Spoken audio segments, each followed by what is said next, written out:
کندوز ولایت کې د ناڅرګندو وسلوالو کسانو لوري د وژل شوي قومي مشر حاجي زبي په غم راټول خلک.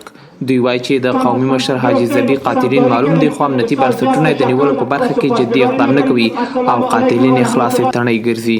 کسی که حاجی زبی الله شهید کسی بود که یک انسانی در بین اجتماع، یک انسان مردمدار و خدمتگاری همه اقوام و قوم بود، نه به تنها به یک فامیل.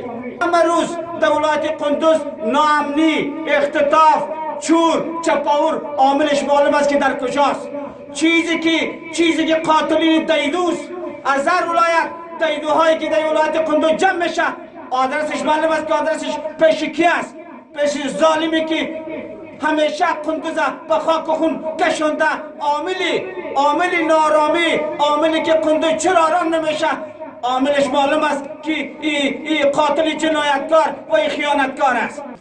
این قرارهای گرفتاری است که در رابطه با گرفتاری این جنایتکار از ریاست سارنوالی سراف قندوز از نهادهای عدلی صادر شده، اما نهادهای امنیتی مسئولین محلی قندوز در گوشهایشان پخته زده. این قاتل دستگیر نمیکنه، مجرمینه. این قرارهای گرفتاری است.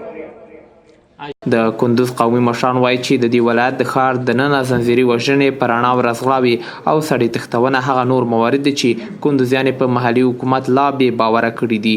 دوی وایي که محلي مسؤلین د خلکو امنیت نشي ساتلی نو استعفا دې وکړي څو نور کسان راشي او د دوی امنیت ونیسي. مثال دوی خپل امنیتي تدابیر کې دننه ښار کې پاتې راغلي دي، بیا نو څه کوي چې دا چوکۍ کلکې کړي دي، دې نه د استعفا وکړي چې نور خلک راشي چې دغه د غلو نه موږ خلاص شو. دوکانات ته بله پر فرشي دی، د هغوی نه هم غلا کړې ده. دومره مطمئنه هغه باندې ځي بیرته چې منډې هم نه وهي، په ډېر ډاډه او په ډېر ارام حالات باندې رکشا کې سورېږي، بیرته ځي. هېڅوک حاضر نه چې دلته خپله سرمایه، خپله شتمني دلته بند کړي، په خطر کې وه چې خپل ژوند په خطر کې، د شتمني په خطر کې، د هر څه په خطر کې. خو د کندوز امنیه قومندانۍ وایند نامالدین رحماني وایي چې تر دې دمه یې لسګونه قاتلین غله او په نورو جنایي جرمونو تورن کسان نیولي او د قانون منګولو ته سپارلي او دغه لړۍ لا هم روانه ده. د ناقانونه وسلو پراخ موجودیت په رڼا ورځ د ښار دننه غلاوې او سړي تښتونې سربیره د وسلوالو طالبانو پراخ موجودیت هغه څه دي چې ډېری وخت د کندوز ښاري قتل حاجی زبی زیر بررسی پلیس قرار دارد. پلیس در ارتباط از این قضیه بسیار جدی است که عنقریب وقت انشاءالله که قاتل حاجی زبی گرفتار خواهد شد و به چنگال قانون سپرده خواهد شد. قضیه جنایی بیش از 117